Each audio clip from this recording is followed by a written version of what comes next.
Bonjour, je m'appelle Laurent Seyer, je suis Business Angel et membre du conseil d'administration de la banque Natixis. Auparavant, j'ai mené une carrière de 32 ans dans la banque et l'asset management. Et en fait, cette carrière financière a été pour moi ma première métamorphose. Parce que j'étais quelqu'un plutôt de littéraire, de formation et d'esprit. Et donc j'ai fait un peu un grand écart. J'étais très loin de ma zone de confort. Et pourtant, il m'est arrivé une chose étrange, c'est que assez vite, on m'a appelé à des fonctions de direction. Et donc j'ai beaucoup réfléchi et j'ai essayé de comprendre quelles étaient les raisons pour lesquelles on me demandait de diriger dans un secteur où je n'étais pas l'expert. J'étais entouré de centraliens, de polytechniciens, qui étaient tous beaucoup plus compétents que moi, et pourtant le chef, c'était moi. Alors j'ai trouvé deux raisons. La première, c'est que je savais que j'en savais moins que mes collaborateurs. Du coup, je les écoutais beaucoup pour apprendre, et je n'avais pas peur de recruter des gens meilleurs que moi. Je crois que c'est assez rare. La deuxième raison, c'est que comme je ne pouvais pas rentrer dans les détails de la technique, quand on abordait un problème, moi je le prenais toujours de haut. Je le traitais comme la partie d'un tout. Et je crois que c'est ces deux regards, un regard ascendant vers les gens et un regard descendant sur les problèmes, qui m'ont aidé à mener les transformations des activités que j'ai eu à gérer. Très souvent, on fait un peu l'inverse quand on est chef. On regarde les gens d'en haut et on croit que notre mission, c'est de leur expliquer ce qu'ils doivent faire.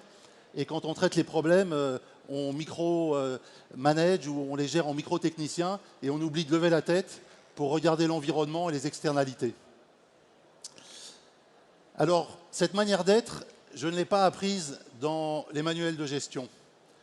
J'y ai puisé l'inspiration. J'en ai eu l'inspiration à une source, en puisant à une source qui m'a nourri durant toute mon existence. C'est la littérature. Vous voyez, l'analyse financière m'a appris le sens du risque. Mais le goût de l'aventure, je crois que je l'ai appris dans Les Trois Mousquetaires de Dumas. L'intelligence artificielle m'a ouvert des possibilités d'analyse incroyables. Mais c'est le Gargantua de Rabelais qui a libéré mon imagination créative. Les formations managériales m'ont enseigné le leadership bienveillant. Mais c'est en lisant Un singe en hiver d'Antoine Blondin que j'ai compris ce qu'était l'esprit de camaraderie. La littérature, elle ne m'a jamais quitté pendant ces 32 années, de la Défense à la City jusqu'à Wall Street. Dès que je partais en voyage, je prenais un livre de poche ou un volume de la Pléiade et je le glissais entre The Economist et le Financial Times. Et puis, j'écrivais. J'écrivais sur mon petit ordinateur portable, dans l'Eurostar, dans les avions. Dès que je pouvais, je laissais de côté les fichiers Excel et les présentations PowerPoint. Et je partais à la recherche du bon mot, de la phrase qui claque, du rythme qui entraîne. Je crois que c'est important de trouver le bon mot, y compris dans l'entreprise. Très souvent, dans l'entreprise, on utilise les mots des autres. Résilience, solution. On utilise les mots du moment que tout le monde emploie. Transition, impact. On utilise les mots qui nous donnent l'impression de faire partie de la communauté, durable, responsable. Alors ce sont tous des mots magnifiques. Continuez à les utiliser et surtout mettez-les en œuvre. Mais ce ne sont pas des mots qui vont vous permettre de vous différencier parce que ce ne sont pas les autres. Et comme vous le savez, dans l'entreprise, ce qui est le plus dur, c'est la différenciation. Et c'est ce qui permet à une entreprise de durer. Alors moi, j'ai toujours eu le projet d'écrire, j'ai toujours pensé que je serais écrivain. Et puis à 50 ans, j'ai eu une petite prise de conscience parce que j'avais toujours rien publié. Et je me suis dit, si tu t'y mets pas maintenant, il va y avoir un petit souci. Et donc j'ai repris un manuscrit que j'avais commencé il y a 10 ans plus tôt. Je l'ai fini, je l'ai peaufiné, je l'ai envoyé par la poste et puis un éditeur l'a accepté. Et là, une nouvelle métamorphose a commencé pour moi. Ça a d'abord été une métamorphose des apparences. Quand on m'a demandé une photo pour le dossier de presse du roman, j'ai envoyé la photo que j'avais, celle d'un CEO d'une société américaine, sourire béat, le bleu du costume, le bleu de la cravate et Manhattan en toile de fond. Et là, en retour, j'ai eu un immense éclat de rire. On m'a dit la cible pour le roman, c'est pas tout à fait Challenge ou Forbes, c'est plutôt Libé ou l'Obs. Donc j'ai mis ma tenue du week-end et on a refait des photos. Et très vite, je me suis aussi rendu compte que la métamorphose, elle n'allait pas être que superficielle. C'est quelque chose de beaucoup plus profond, de beaucoup plus intime, qui est douloureux parfois, parce que ça oblige à des remises en cause. Et j'en ai fait l'expérience dans un salon du livre à la Maison de la Radio, le salon du livre de Radio France.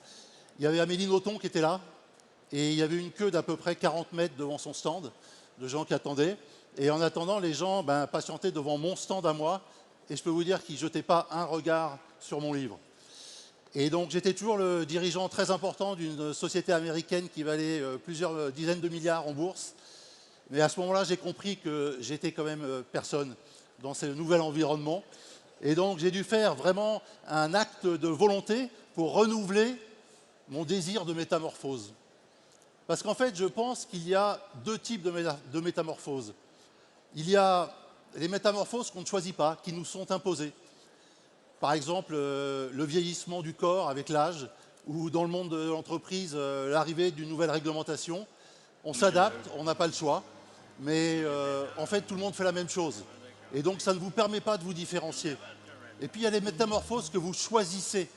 Et celles-là, elles doivent venir de l'intérieur. Elles doivent venir de l'intérieur, et pas simplement de votre intelligence, mais aussi de votre émotion, de votre cœur, de votre imagination. Alors, pour cela, lisez des romans. Vous savez développer des entreprises innovantes, mais pour qu'elles soient en harmonie avec la société d'aujourd'hui et pour mieux la comprendre, lisez des romans. Vous savez, bien évidemment, vous adapter aux crises, mais pour mieux comprendre les passions et les aspirations des femmes et des hommes qui forment vos entreprises, lisez des romans. Il se trouve que mon troisième roman sort en librairie aujourd'hui. Ça s'appelle D'étranges hauteurs. C'est ce que je vous souhaite, de connaître ces étranges hauteurs, qui ne sont pas seulement celles des valorisations astronomiques ou des levées de fonds stratosphériques, mais qui sont celles que l'on atteint quand on se retourne et qu'on voit qu'on a créé quelque chose, que ce quelque chose dure, qu'il fait vivre des gens, qu'on a été fécond, qu'on a été utile. Je m'appelle Laurent Seyer, je suis banquier, romancier. La métamorphose est toujours en cours. Je vous remercie de m'avoir écouté.